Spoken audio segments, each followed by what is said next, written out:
Bonjour, je m'appelle Arnaud Potier-Rossi, je suis avec Édouard Le Maréchal. Bonjour. Et on est tous les deux là aujourd'hui pour vous évoquer le livre d'Édouard, donc, qui est Innover à l'âge du papillon. Édouard, peux-tu déjà te présenter aux internautes? Oui, eh ben, écoute, c'est simple. Je suis consultant en innovation, je suis chasseur de papillons d'une certaine façon. Ça fait une vingtaine d'années que j'accompagne des entreprises, des PME, des startups, des entreprises plus grandes, quelquefois des administrations, des collectivités, pour innover ou se transformer. Ok, donc Voilà. l'innovation, t'en connais rien. Je n'irai pas jusque-là, mais c'est vrai que en tout cas, j'ai pu assister à pas mal de situations où les projets d'innovation se développaient ou pas. J'en ai, ça m'a amené à me poser pas mal de questions sur nos façons de travailler, sur ce qu'on considérait être de l'innovation aussi sur nos ambitions et puis nos motivations sur ces aspects-là. Ok, super. Euh, J'aimerais d'abord aborder avec toi ce que tu décris dans les premières parties de ton livre, Mhm. en fait, qui est une mise à plat, une mise en abîme des différents modèles d'innovation. Mhm. Est-ce que tu pourrais juste nous expliquer voilà, cette première partie en fait, Oui. sur quoi, parce que la critique est généralement sur quoi reposent ces modèles, et que Mhm. du coup on va dans le mur si on continue à les garder. Est-ce que tu peux déjà faire un petit descriptif de ces modèles et... Oui, tout à fait. Alors, oui, moi, il y a quelque chose qui m'avait marqué assez rapidement, c'était le fait qu'on avait en fait beaucoup d'outils, de modèles qui étaient plus ou moins concurrents d'ailleurs pour innover. Pour en citer quelques-uns, hein, le business model de Canva, la stratégie de l'océan bleu, le design thinking en quelque sorte, etc. Et que chacun de ces modèles défendait un parti pris.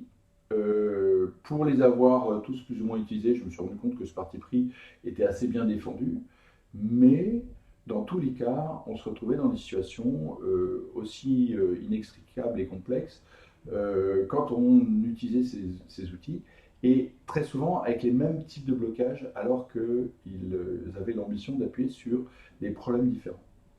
Donc, par exemple, le business model Canva insiste beaucoup sur la construction d'un modèle économique qui soit partagé. Le design thinking travaille beaucoup sur le rapport à l'utilisateur et la fonctionnalité. La stratégie de l'essor en bleu met en évidence le manque d'intérêt d'aller se confronter à la concurrence et l'intérêt d'aller chercher des océans inexplorés.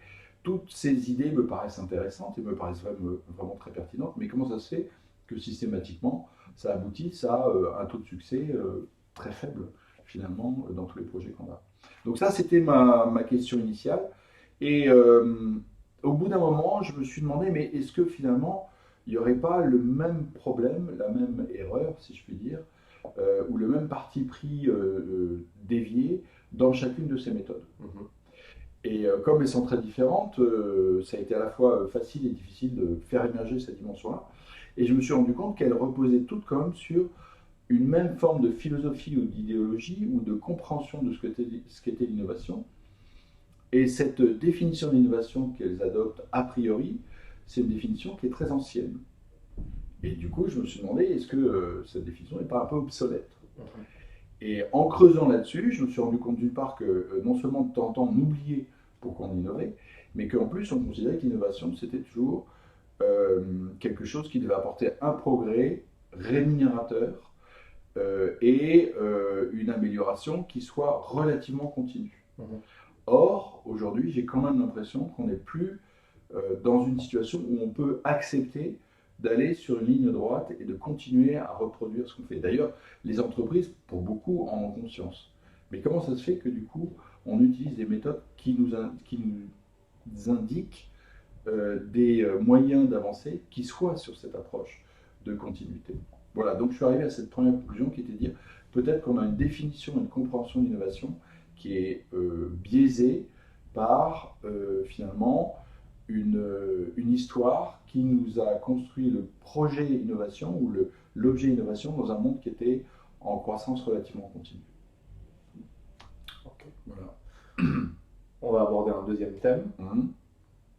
Du coup là je coupe.